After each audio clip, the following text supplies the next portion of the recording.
Bonjour et bienvenue sur la chaîne Maths avec un accent. Aujourd'hui, nous allons corriger la 37e question du QCM d'agent des finances publiques, session 2018.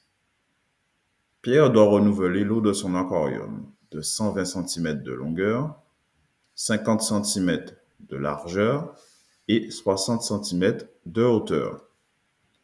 Question, en combien de temps sera-t-il rempli avec un robinet qui a un débit Quand est-ce que ce sera rempli avec un robinet qui a un débit de 0,5 litres par seconde? Comment nous allons résoudre ce petit problème? Donc, l'aquarium, on nous donne la longueur, la largeur et la hauteur. Donc, ce qui permet d'avoir un volume pour cet aquarium, c'est-à-dire la contenance de cet aquarium, en fait.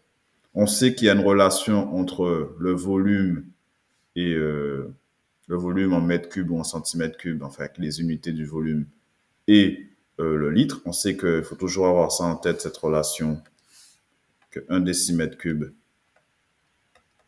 c'est 1 litre. Forcément, dans cet exercice, on va être amené à utiliser cette relation. Mais allons-y étape par étape.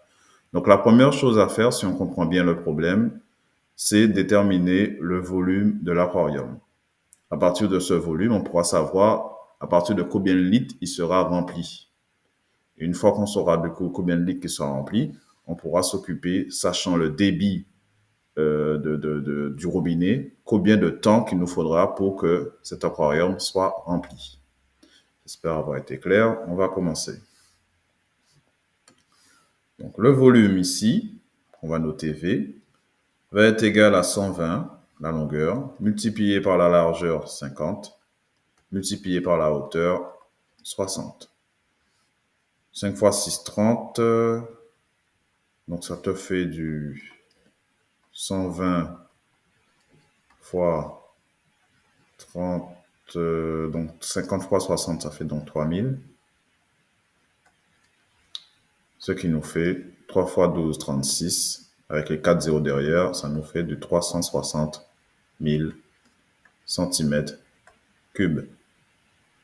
On en avait des centimètres à chaque fois, donc on est en centimètres cubes. OK? Ensuite, deuxième chose, plutôt. Donc, on va convertir ces centimètres cubes en décimètres cubes pour maintenant savoir combien ça fait de litres. Donc, je peux faire mon tableau. Hein. Donc, j'ai mes décimètres cubes, mes centimètres cubes. Donc, quand on a des tableaux avec des unités de volume, il faut avoir en tête qu'on peut mettre 3 chiffres par colonne. OK? Donc là, j'ai mis 360 000 centimètres cubes. Je l'écris comme ça. D'accord? Donc, 360 000 centimètres cubes, ça nous fait 360 décimètres cubes, ce qui nous fait 360 litres, si je tiens compte de cette relation.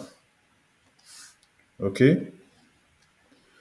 Maintenant, j'ai le nombre de litres que peut contenir mon aquarium une fois rempli. Je veux savoir, sachant le débit du robinet, combien de temps je prends pour remplir cet aquarium. Donc, on sait que le débit est exprimé en litres par seconde. Autrement dit, pour calculer le débit, je fais litres divisé par le nombre de secondes. Donc, si je veux savoir le nombre de secondes, c'est-à-dire le temps que ça prend pour être rempli, donc je vais devoir donc faire, je reprends quand même ce que je viens de dire pour bien comprendre. Le débit,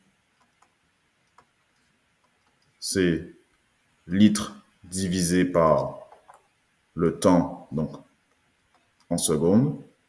Autrement dit, ça veut dire que le temps, ce que l'on cherche ici, va être égal au nombre de litres divisé par le débit. D'accord? Donc,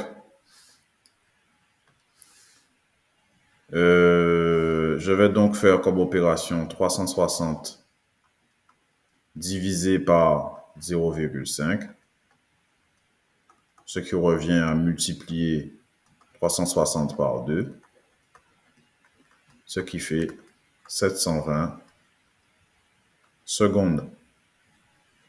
OK? Ça, c'est le temps qu'on vient de chercher. Nous, on cherche le temps en minutes. On sait qu'une minute, c'est égal à 60 secondes. Donc, 720 secondes,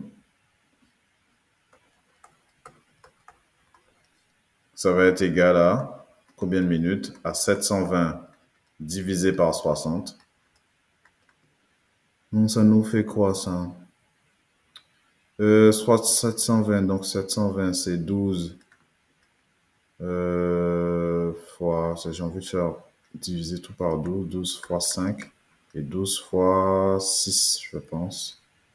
C'est ça, hein? 12 fois 60, pardon. OK, je simplifie. Ça nous fait 60 divisé par 5. Bah, en fait, ça nous fait 12, hein, tout simplement. Ça nous fait 12 minutes.